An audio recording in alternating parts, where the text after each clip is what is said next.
There are superbikes and there are hyperbikes.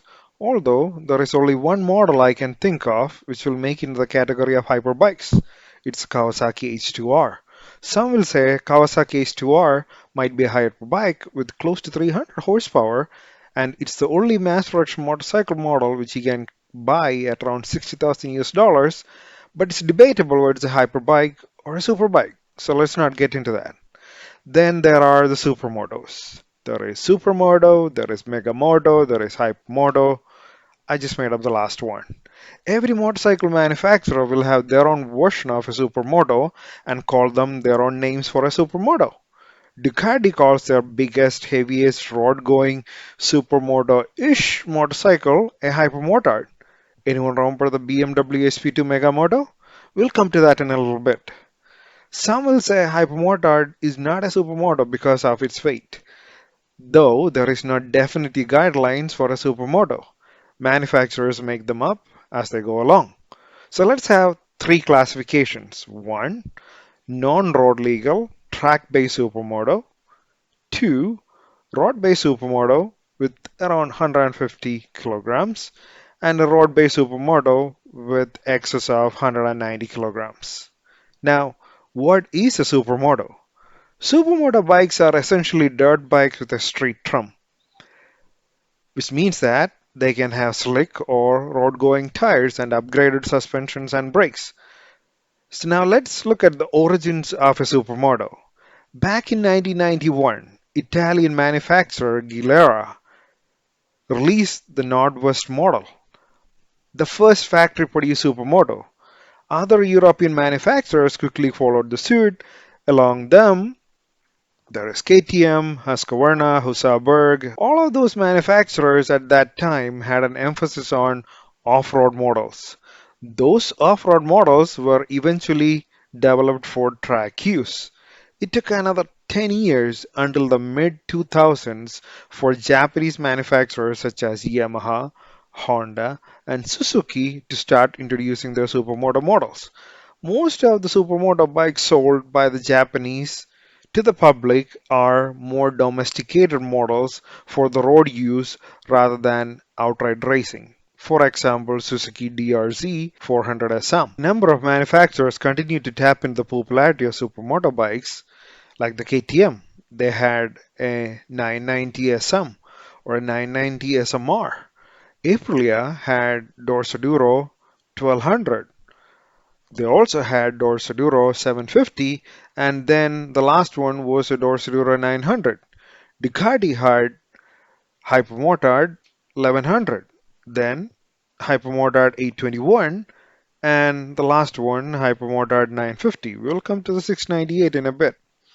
KTM's big supermoto disappeared along with the Aprilia Dorsoduro, but Ducati was the only one which kept going on with it for a long time. Ducati was the only one producing a 200 kilogram large supermoto-ish motorcycle. I'm not going to call Hypermotard a supermoto because I don't want to face the wrath of the internet. KTM recently bought back the 890 SMT and they call it a supermoto and touring at the same time. SMT stands for Supermoto Touring, which will be a competition to the Hypermotard, though the KTM 890 SMTs are much rarer and hard to find where I'm at in Malaysia. Did you know that BMW had their own supermoto? They called it a Megamoto. It's an HP2 model. The road-going version was called as HP2 Megamoto and the off-road version was called as HP2 Enduro. It was eye-wateringly expensive, but it had the Boxer engine. It had Marzocchi forks and all-ins and weighed around 200 kilograms and it produced around 105 horsepower. It was shaft-driven and it had single swing arm. It could do everything that all the big supermotos do today, like the Hypermotard and the KTM 890 SMT, the slides, the wheelies, and everything which you need to do on a supermoto. Who could forget what Chris Pfeiffer did back then on a BMW HP2 Megamoto? So let's look at the first classification of non-road legal Supermotos. The first one which comes to my mind is the KTM 450 SMR or the Husky FS 450. Both of it is based out of the KTM 450 SMR. Both of its weighs around 103 to 107 kilograms, 63 horsepower, 310 millimeter M50 caliper in the front, 220 millimeter single piston Brembo caliper at the back. It's got 16.5-inch wheels in the front and 17-inch wheels at the back. Both these model has got slick tires. And if you compare the KTM 450 SMR with the KTM 690 SMCR, the latter, which is a road going model, it's got a little about 12 horsepower, but it adds about 45 more kilograms, but it is road legal. You cannot ride the other one, KTM 450 SMR, on the road. Now let's get back at the second category, which is a road legal middleweight Supermotos, which is around 150 kilograms. One of the most loved supermotos during the late 2000s was the Aprilia XXV 550. Back then, it was the most powerful supermoto in its class that made around 70 horsepower with a wet weight of 120 kilograms. That is 30 kilograms less than the upcoming Hypermotard 698 as well as the KTM 690 SMCR or Husqvarna 701 Supermoto. Why did they kill it?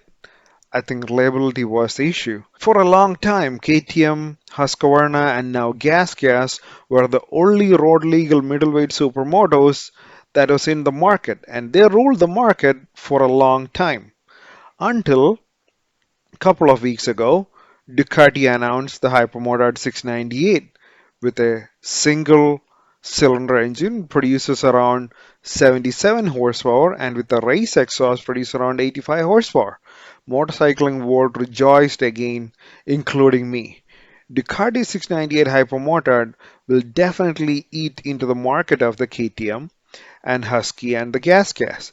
Ducati would not create a brand new engine if it is not for the long run. Effectively, they created a brand new engine and a brand new motorcycle to put that on. We'll see what all other types of motorcycle Ducati is going to put this engine on. Though Ducati has not gone the KTM way with allowing a demo mode, and for most of the features after the demo mode which you had to pay, Ducati did what they could. The wheelie assist you had to purchase as an extra, but you cannot purchase the wheelie assist by itself. You have to buy the race exhaust if you need to have the wheelie assist. Regardless, I'm looking forward to ride one and find out how better it does compared to the KTM SMCR or a Husky 701 or a gasgas SM700. I firmly believe that KTM will definitely offer a better price benefit compared to the Ducati. At the end of the day, it's a toy. If you're going to spend the amount which Ducati is asking you to pay, you could most probably afford another motorcycle. So this could be your second bike.